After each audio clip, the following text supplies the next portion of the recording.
इस खबर के प्रायोजक हैं एक्सक्वायर इलेक्ट्रॉनिक।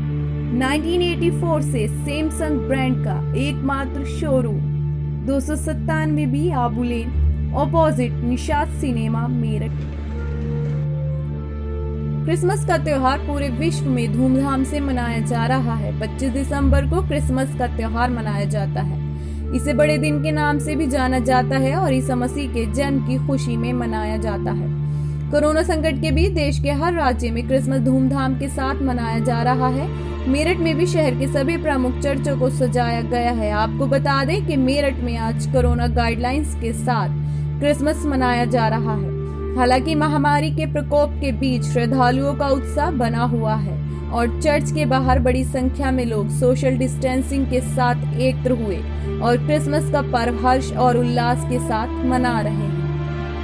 इस पेंडेमिक के मारे, कोरोना के मारे बहुत सारे रिस्ट्रिक्शंस हैं।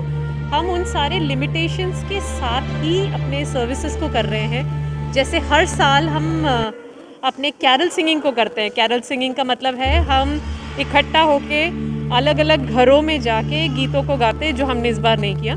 और हमारा कैंडल लाइट सर्विस है, जो हम गीतों के द्वारा ही हम पूरे मेरठ में जितने भी हमारे स्कूल्स हैं, चर्चेस हैं, वहाँ से हम लोगों को बुलाते हैं और गीतों को हम भी गाते हैं, उनको भी अपॉर्चुनिटी देते हैं गाने के लिए। वो सारी चीज़ें हमने इस पेंडेमिक के वजह से ही नहीं किया है। रही हिस्ट्री की बात, ये मुझे अलग से कहने की ज़रूरत नहीं है। पूरे विश्व में ये चर्च जाना जाता है। बहुत सारे लोग इस चर्च को हर साल देखने के लिए आते हैं और पूरे नॉर्थ इंडिया में ये सबसे पुराना चर्च है, एस्टैब्लिश्ड सिंस 1819 का एस्टैब्लिशमेंट है। और हमने पिछले साल 200 साल मनाया है। आप इस चर्च की खूबसूरती को देख सकते हैं, जिस तरीके से यूरोपियन स्टाइल में इसे बनाया गया है, पिलर और बालकनी के कॉन्सेप्ट से। और ये बालकनी का अगर हिस्ट्री में बताऊं तो इस बालकनी में सैनिक बैठा करते थे और वहाँ पे गीतों को गाते थे और नीचे ऑफिसर्स बैठा करते थे और वर्शिप। ये चर्च 1819 में इसकी नींव रखी गई थी और 1821 में ये कंप्लीट हुआ था। और ये पहला गिरजा था जो कि अपर प्रोविंसेस में बना था। दैट मीन्स नॉर्थ इंडिया का ये ओल्डेस्ट चर्च है। और इसके जो आर्किटेक्ट थे वो कैप्टन जॉर्ज हचिनसन थे, जो कि एक आर्मी के इंजीनियर थे। ये चर्च हम कम से कम अभी 60 साल हो गए हमें इस गिरजे में आते हुए। मेरे फादर डॉक्टर थे, वो भी मेरठ में ही थे, और मेरी मदर जिनकी अभी डेथ हुई है 8 दिसंबर को, वो सनबीम स्कूल की फाउंडर थी।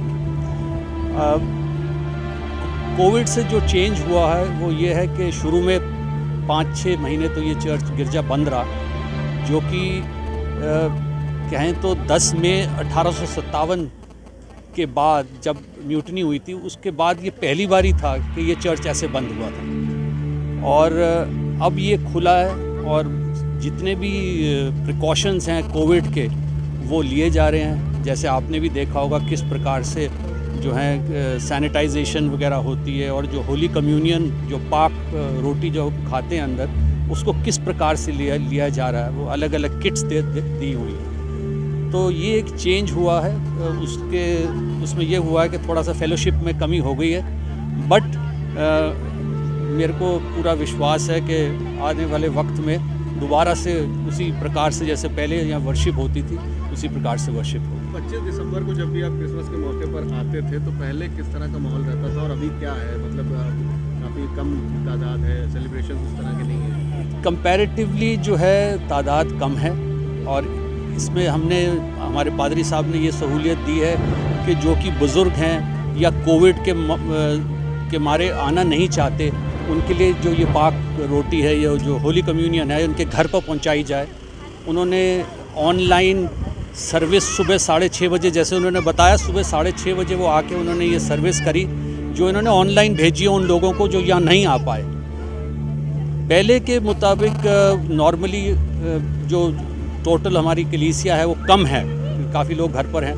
और चर्च के बाद हमारी एक यहाँ टी पार्टी होती थी या लंच होता था, वो अब नहीं हुआ, बिकॉज ऑब्वियसली हिस्टोरिकल चर्च को तो दूर दूर से लोग देखने आते थे, इस बार नहीं आ बिल्कुल पाए। बिल्कुल, बहुत दूर दूर से लोग आते हैं, विदेश से लोग आते हैं इस चर्च को देखने। जैसे मैंने बताया था, सबसे ये नॉर्दर्न प्रोविंसेस का ये सबसे पुराना गिरजा है। सो इस साल नहीं है। इस साल फिर ये थोड़ा सा कमी है, बट मुझे उम्मीद है कि ये कोविड कभी ना कभी तो जाएगा।